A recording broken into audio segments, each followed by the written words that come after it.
Cut. Tell me something. You can play bass?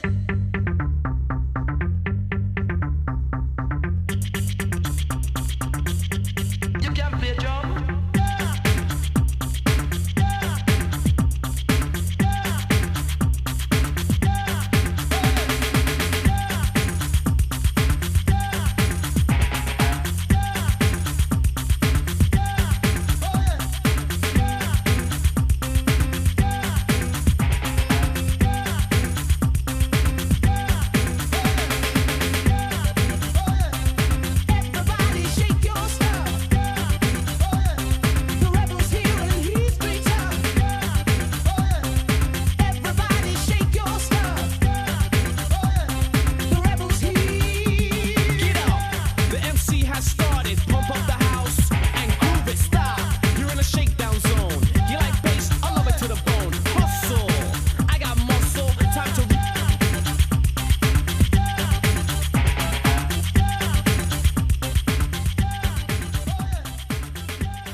For some time I'd been feeling that my life lacked direction, any sense of purpose. There was certainly never going to be any chance of inspiration from within the microcosm I seemed destined to remain suffocating in. Stifled passions, forgotten aspirations, still content to accept and never question, and so remain. I needed help but didn't know how to ask for it. I craved acceptance but didn't know how to belong. I longed to meet someone like-minded.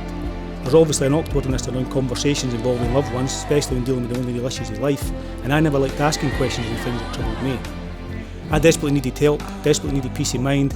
I needed to find respite from the want of the world. I needed some sense of euphoria. I needed to feel free. The pain, the knowledge my own mortality brought. The hurt, the lost, the lonely, the disillusioned. We're all on the same path. It doesn't help learning you're not the only one. You feel that it will, but ultimately it doesn't.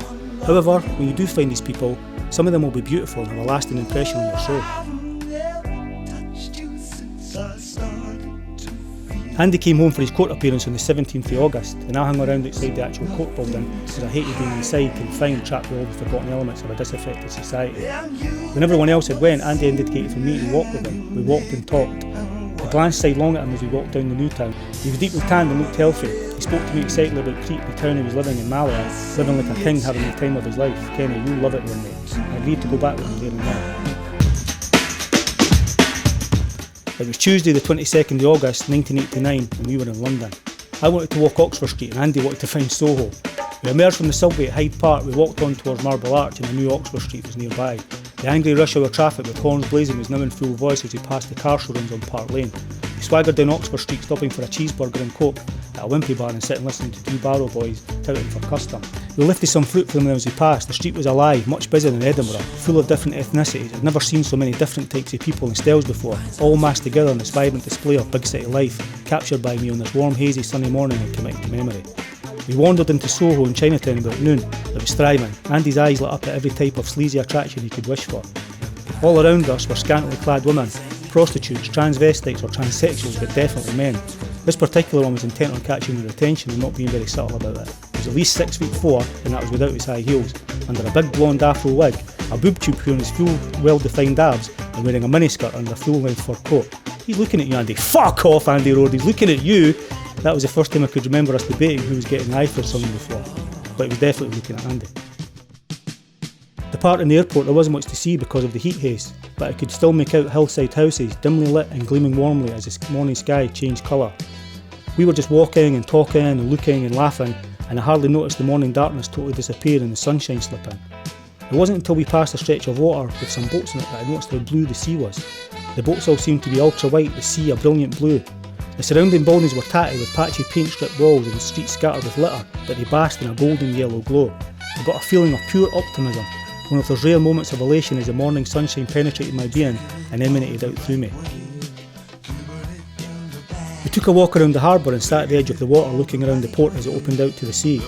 I imagined the Greek heroes of the past, Odysseus and Alexander the Great especially, sailing this sea. I thought of the great myths and exploits and kept thinking of Alexander's line, "It's a lovely thing to live with courage and die leaving an everlasting flame." I felt small in comparison, humbled by their legend. It was time for our ferry. The sky was turning a wonderful pale yellow colour, with the sun in the centre, radiating a magnificent golden glow. It was shining on us, reflecting off the water stretching away to a seamless eternal horizon. A cooling breeze whispered over us. I felt alive, free, and knew that this was the beginning of something special. When we arrived in Crete, The sky was just beginning to lighten, the cold blue night softening ever paler. We stood there now with our bags, lonesome travellers. Although it was barely 7 a.m, old Greek women dressed from head to toe in black sat outside the houses, nodding politely as you passed them. "Why are they all dressed in black, Andy?" "Ninjas, Kenny," he said secretly from the corner of his mouth as he continued walking, and that was what they came to be called. You would see them at any time of the day, 6 a.m, 7 a.m, 9 p.m, 10 p.m, 3 a.m, 4 a.m, it never mattered.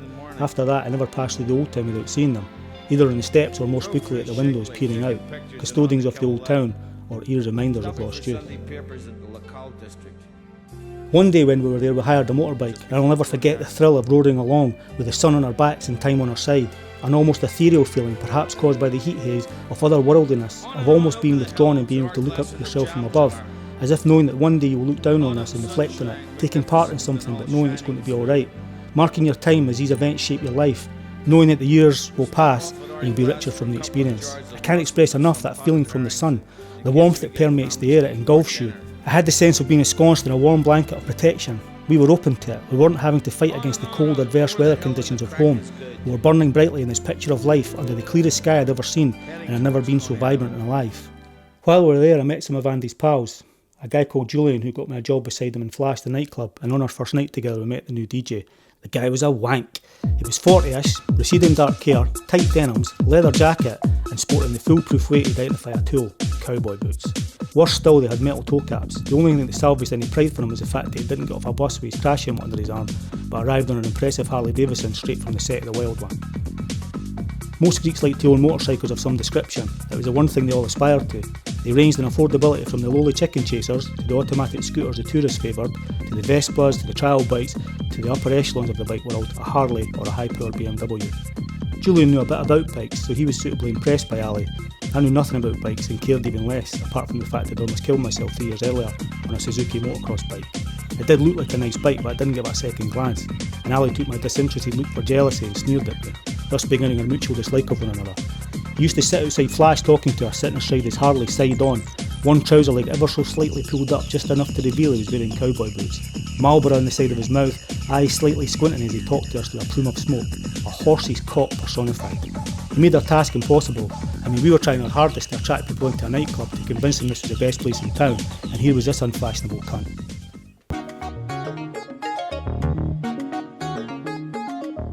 I awoke first for a change. I looked over at Andy's bed, he was already gone. I got up and walked over to the balcony and looked out. The street wasn't very busy, it was hot for this time of evening though. I leaned right over the balconies to see the town clock.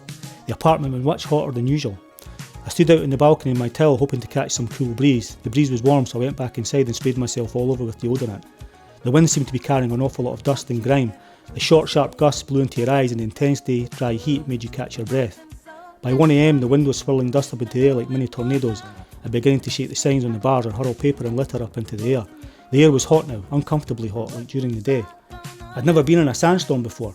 I put my head down against the wind, screwed my eyes shut, buttoned my t-shirt and pulled it up over my mouth and nose just so I could breathe. I batted my way back to the apartment, whistling the theme tune to Lawrence of Arabia. I was drenched in sweat by the time I got back to the apartment. It was almost as hot as during the day. Opening the apartment door was like opening an oven. Fuck that, I'm not sleeping in there. I grabbed a couple of towels and Andy's pillows and went out to sleep on the balcony. The stone floor was nice and cool. I stripped in my boxer shorts and stretched out in the towels. I was sheltered by the balcony wall, but the wind roared and swirled above my head. I couldn't sleep, so I decided to relieve myself and to find a suitable candidate. I don't know why, but Andy's auntie popped into my head and I popped onto the towels. One night Andy ended up pulling this absolutely gorgeous bird. She was blonde with huge breasts, dressed in a skin-tight mini dress and high heels. She'd been with a wee guy that worked next door in George's and he used to parade her up and down the street. Now she was besotted with Andy. When I got back to the apartment, Andy was in Julian's double bed with her. They were both undressed and she was attempting to cover herself with the sheet. As the girl tried to pull the sheet over her body, Andy kept pulling it away to reveal her voluptuous figure. She was a natural blonde, I saw. Her figure was impressive, very shapely, long tan legs and amazing breasts. I must have drifted off to sleep as I awoke hearing noises on the balcony. I couldn't hear Andy next door and being slightly disorientated, I opened the balcony door as quietly as I could. There was Andy. His girl was hanging over the balcony, he was banging away at her from behind. Something white caught my eye in the moonlight on Andy's darkened frame. "Andy, you're wearing my socks!" The girl nearly fell over the balcony as Andy half turned to remonstrate with me. "Right, Kenny, fuck off!" We hired a car one day, because we had to go further to explore than was comfortable on the bikes, and on the road to Agnick the scenery was beautiful, and as the Jeep had a cassette player we were able to match our feelings to music to a soundtrack. Julian had the best of the doors tape with him, and I'll never forget the drive to Agnick as we listened to Riders on the Storm. The road ahead climbed up to our right and built into the cliffs was a lovely white village. For some reason I likened it to Camelot. Further on, built into the mountainside, was a restaurant perched high on the rocks overlooking the valley below. We blew into Agnick to the strains of LA Women blasting from the stereo. I felt on top of the world, master of my domain. Agios Nicholas was constructed around the harbour, wrapped all around it with the bars and clubs and cafes. The apartments rose away up into the surrounding hills. It was much more impressive than Malia, more high-end with expensive shops and a better class of tourists. We sat outside a cafe overlooking the harbour, admiring the stunning range of boats. It was a perfect day. The sun was shining on us, we had money in our pocket, a few beers and a good friend to drink them with. If there's anything more ideal than that, I can't wait to find it.